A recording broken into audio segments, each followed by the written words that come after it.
The moment is here, you can stop your search. It's Comics by Perch. Hey everybody, this is Perch. The writer's strike is going on, and here's kind of the breakdown of how I see it. And there's a lot of predictions. It may not play out this way at all, but I'll kind of explain my math and where things happen. A couple people wrote in saying, will the writer's strike affect comics? So, the short answer is no, but the longer answer is probably yes a lot. So what I mean by no is, in theory, the writers are not unionized in comics. I mean, whatever is going on with Image, but fine. But by and large, the only way that the writers in comics are going to be part of this strike or join in the strike is if they are standing in solidarity. And some are. You're seeing some of that on Twitter. You're seeing people like, I am striking as well. But, it's a strike of support, because the comic publishers are like, I don't give a shit, we'll go to the next freelancer. It's not going to have a meaningful impact. And unfortunately, I don't think there's any writers in comics that are so critical that, it would shut down comics. But more importantly, if you're striking and, saying that you're supporting the writers, there's nothing Marvel and DC can do with you, even if they 100% agree with you, and they probably do. There's not, like, they have zero power over this. The thing that the writers are striking over has nothing to do with comic books, does with their parent companies, but not with the comic books itself. So even if there was 100% support, and frankly, it may be close to that within the halls of Marvel, there's no like, okay, we meet your demands. There's nothing for them to do. So I think most writers in comics will keep writing comics. I think that they'll, put up their various graphics, and they're like, we support you, but they're gonna quickly draw the distinction between, media and comics. They're freelancers, and there isn't anything, and there's no organized union inside of comics, and it's a completely different topic. So, I think you'll see some weird performance, virtue signaling kind of stuff from some of the comic writers, but beyond that, there's no real point to it. Good for you. You support your pal. I mean, I hope so. Support your friends. Why not? But overall, the actually comics themselves, no, it shouldn't affect kind of that piece of it. And so, I mean, but the longer term, I said longer term, it does affect comics, and here's how it does. This strike, if I'm forecasting the future, probably does go on for a long time. And it goes on for a long time because the issue that is being kind of the strike is about, around getting visibility into streaming numbers and getting paid for some of those other revenue streams that have cropped up as we've entered the modern age. That we're kind of in between a weird rock and a hard place, and I'll explain why. The producers, the companies that own these streaming services or are producing content for these streaming services, in many cases do not know how well the content is actually doing. There's data and analytics, and we can say, hey, this particular episode was seen a lot, and this episode was seen less, and requested, and everything else. And Netflix certainly tracks those numbers, and others do too. But they haven't really sat down and done the discipline of really matching those numbers to dollar amounts. I mean, not as a collective group. Netflix does it. I know Disney does it. HBO does it, but they all do it in their own unique ways.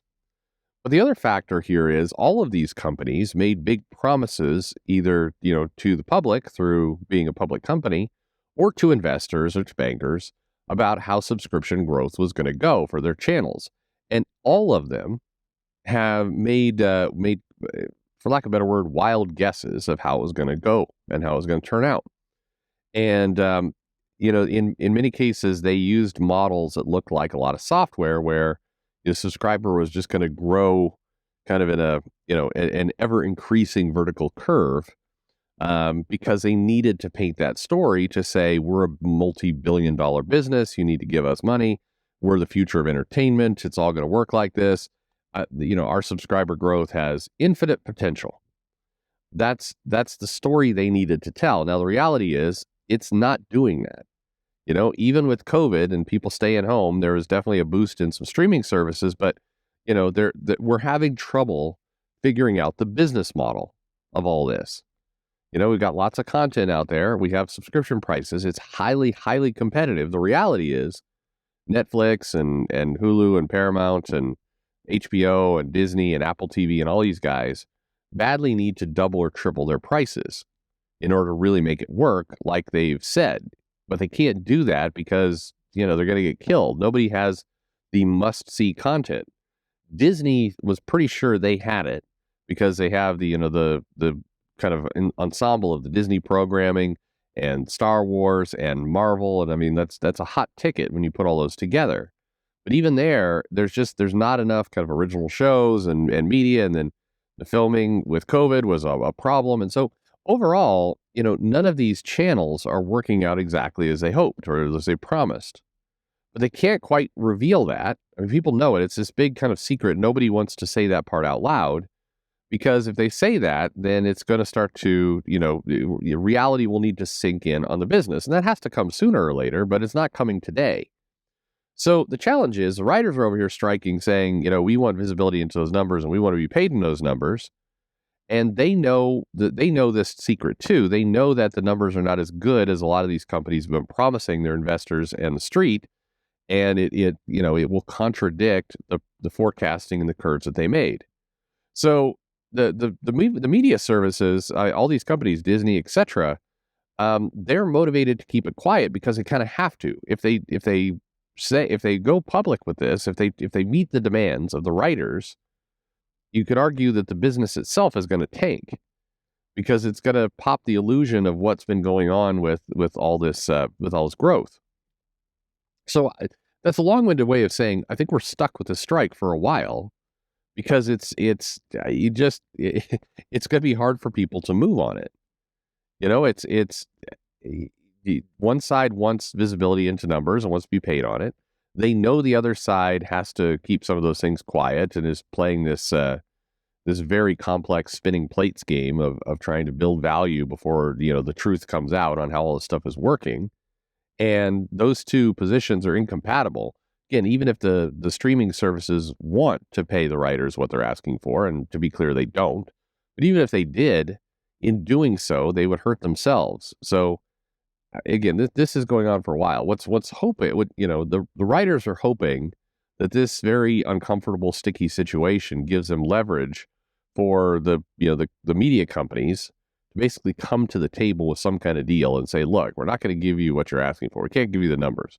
But we will give you this flat capped, amount of money, or we'll give you this that will hopefully, for lack of a better word, tide you over, and make you happy enough that you'll shut up, and we can go back to trying to spin these plates to get the value up high enough that before our investors blow it all up. And I think that's kind of the situation we're in. All of which means I think this writer strike goes on for a long time. We'll see, but it feels like it's going on for a long time. So. All that said, how does that impact comics?